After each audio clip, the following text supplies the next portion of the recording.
शबनम खबरे की कह गई है, सारे फुल अंगारे हो गए।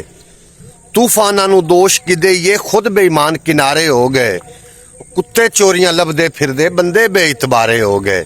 अस्सलाम वालेकुम सज्जनों, बेलियो मित्रों, की हाल चाल है। मैं तुहाडा दोस्त मोहम्मद अली खिजर। तुसीं वेखदे पे हो अपना चैनल पंजाबी वसेब ते एक नवे वीलॉग दे नाल तुहाडी खिदमत च हाज़र हां। अज दे वीलॉग नू एंड तक सुन लेना ताकि पूरी गलबात तुहाडी समझ च आवे। जिहड़ा मैं वाकया तुहानूं सुणाण लगा, ये वाकया जनाब सरगोधे दी सरजमीन ते रूनुमा होया है, कोट मोमिन। और इस वाक्य नूं जरूर एंड तक सुन लवे ताकि तुहानूं भी कुछ हासिल हो जाए।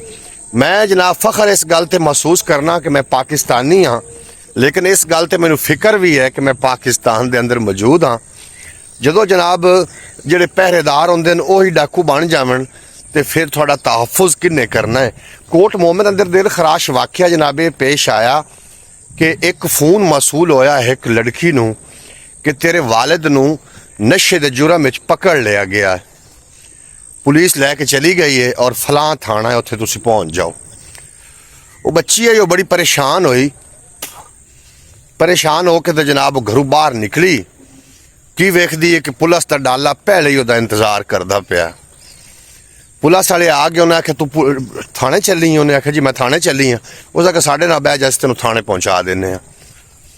उहदे नसीब माड़े, वो पुलिस वालियां नाल बह गई। पुलिस वाले उन्होंने नामालूम जगह ते लै गए, उत्थे उहदे नाल ज्यादती करते रहे सारे पुलिस वाले वारी वारी। सुबह उन्होंने दरवाजे ते छड्ड गए। उस अपने रिश्तेदारां नूं दस्सिया कि मेरे नाल यह वाकया होया है, मेरे नाल यह हादसा होया है। अगू थानू फिर सुबहान अल्लाह रिश्तेदारी भी अजकल दी इस तरीके दी है। उन्हें आख्या तेरा कोई अपना चक्कर चलता पिया होना है। जनाब अगे पुलिसां दे आउंदियां पुलिसां ते जनाब आखदे आसे कि साडे मुआफिज ने तहफ़ुज़ कर सन, लेकिन हुण तहफ़ुज़ करन वाले इन्हां कम्मां ते उतर आए ने। हुण बंदा किहड़े पासे जावे, ये कॉमेंट बॉक्स विच दस दिव्या है। अगर जिंदगी दे विच तुहानूं कदी कोई नेक ते साहले कोई पुलिस अफिसर टकरिया होवे तो उहदा नाम भी लिख के जरूर सेंड कर देना, ताकि अगे आखदे आन कि पुलिस दे विच कालियां भेडां ने। हुण मैं आखना कि ना कालियां भेडां च कोई एक अद्धा पुलिस वाला होना है, बाकी सारे नहीं होने। कोट मोमिन दा वाकया है जनाब। ते तुहानूं एक होर भी गल करदा चलां, इस गल ते भी जरूर गौर कर लवे। एक अखान तां तुसां सुणिया होसी कि बेगैरत सज्जण नालों गैरतमंद दुश्मन चंगा हुंदा है। जिहड़ी हुण दुश्मनी हो रही है, ये जनाब दोस्ती दा लिबादा ओढ़ के लोग तुहाडे कोल उसन जिहड़े तुहाडे दुश्मन होए ते आके जनाब सब तो पहले उन्होंने वो काम करना है जिन्हें औखे वक्त तुहाडा साथ दिता या तुहाडा कोई खैर खा है, उन्होंने जनाब तुहाडी जिंदगी च सब तो पहले डिलीट कर सन। उहदी वजह यह है कि यह बंदा दोबारा इहदा साथ ना देवे। और जदों तुसीं तरक्की नहीं कर रहे है तो एक दरख्त तुसां तरक्की दा लाया होया, उहदियां जड़ां जिहड़े कटदे रहे आन, जदों जनाब दरख्त तो तनावर हो जाना, उहदी छां दे ख्वाहिशमंद बन के वो तुहाडे कोल उसन और तुहानूं बड़ा जनाब महसूस करे सन कि साडे रंगा तां खैर खा तुहाडा है ही कोई ना, असीं तुहाडे रिश्तेदार भी हैं, तुहाडे करीबी भी हैं, तो तेरे असीं खैर खा हैं।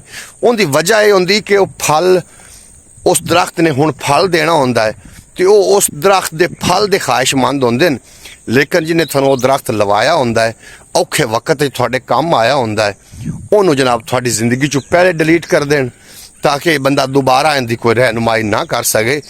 तो जदों जिहड़ा कोई बेवकूफ बंदा अपने मौसन नूं भुल जाता है तो जनाब उस टाइम उनका बुरा वक्त शुरू हो जाता है।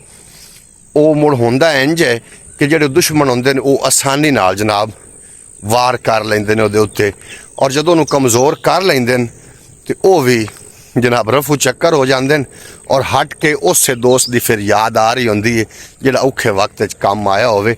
और पाक अली फरमाइंदे ने कि दो बंदियां नूं हमेशा याद रखना है। एक उस बंदे नूं जिहड़ा तुहाडे औखे वक्त च काम ना आया होवे, उहनूं कदी भी नहीं भुलना, ते दूआ वो बंदा जिहड़ा तुहाडे मुश्किल वक्त च काम आया होवे। चंगियां बंदियां दी अज भी कमी नहीं है दुनिया दे अंदर, लेकिन चंगे बंदे दा तुहाडी जिंदगी च आना ये तुहाडे नसीब ने, तो उन्होंने संभाल के रखना ये तुहाडा हुनर है।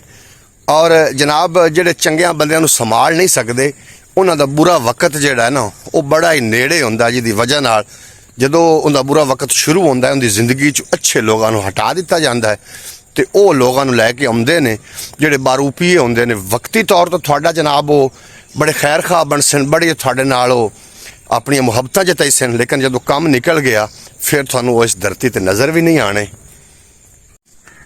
महमूदो अयाज, एक दिन महमूद बैठा होया है अपने मसन दे सदारत ते, सज्जे पासे बिठाइंदा हुंदा अयाज नू, और उत्थे एक बंदा ककड़ी लैके आ गया तोहफे दे तौर ते। महमूद ने पहला डकरा कटिया ते अयाज नू दे दिता। जदों अयाज ने टुकड़े नू चक मारिया ना, उन्होंने खा गया। दूसरा कट के दिता, दूसरा भी खा गया। जदों तीसरा टुकड़ा महमूद ने अपने मूँह च पाया तो उन्होंने चक मारिया तो इतना कौड़ा कि दरबार थुकना पिया। उन्हें पूछा अयाज इतना कौड़ा टुकड़ा खा गया है? अगो अयाज ने बड़ा सोहना जवाब दिता, उस आखे हजूर इस हथ दे विचों मिठियां नेमतां भी तो कदी खांदे रहे हैं, जे अज एक कौड़ी आ गई है तो की असी हाल पानी शुरू कर दईए? जी मेरे वीलॉग इस तरीके दे होंदे ने। इस तो इलावा भी एक अपना चैनल है पंजाबी वसेब दे नाम तो ये चैनल है, और दूसरा चैनल है ख्याल टीवी दे नाम तो, उन भी जाके विजिट ज़रूर कर लेना। तो जनाब अपने ते परायां दी पहचान ज़रूर रखना। कुछ खून दे रिश्तेदार ने जिहड़े तुहाडे पराए ने, ते कुछ गैर ने जिहड़े तुहाडे अपने ने। जनाब इन्हां दे विच अगर तुसीं वंड करन च कामयाब हो गए तो तुहाडे रंगा दुनिया दा बेस्ट ते कामयाब बंदा कोई नहीं। इजाजत दिओ, मिलदे हैं कल दे व्लॉग। थोड़ा तो मेरा रब रखा। पाकिस्तान जिंदाबाद, मेरे दोस्त पाइंदाबाद।